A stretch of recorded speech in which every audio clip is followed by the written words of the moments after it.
Why did I study industrial chemistry?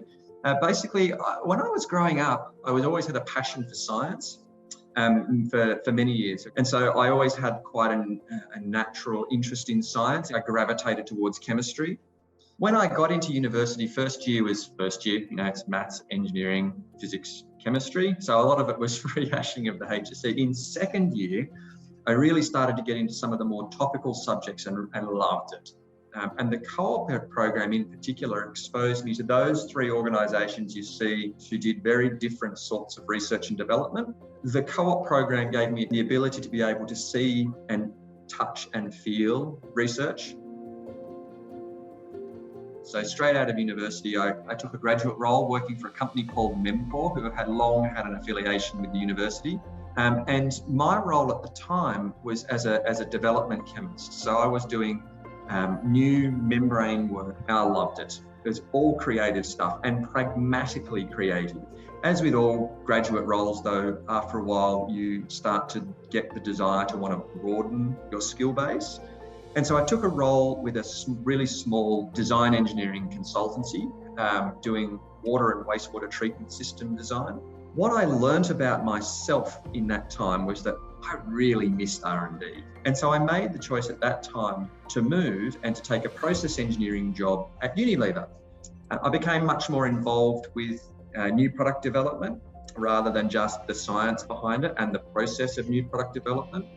And then I also got my first opportunity to lead people. The whole intent that I had was to broaden my skill set. So I made the move over to Arnott. I moved from working primarily on chemistry to a food business. So it freaked me out a little bit that first 6 months. And my first role over at Arnott was as the R&D program manager for chocolate.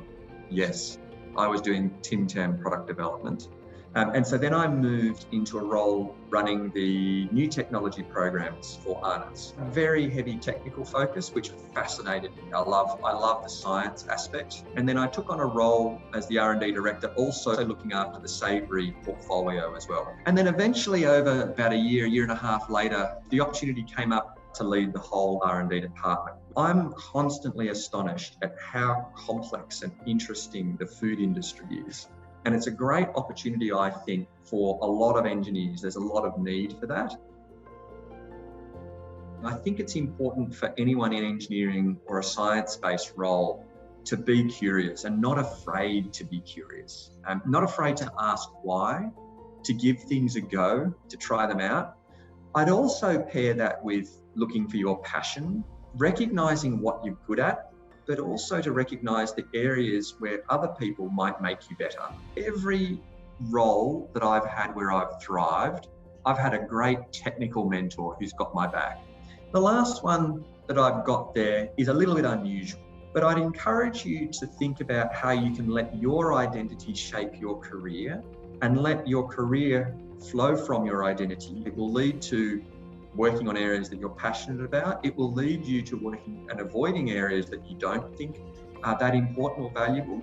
Gone are the days where the only way to progress is to go up and to progress vertically and to become tall trees, and somehow you're a failure if you don't. That's gone. For other people, they will be just as fruitful or more fruitful if they go horizontally and choose different disciplines or jump around between different industries.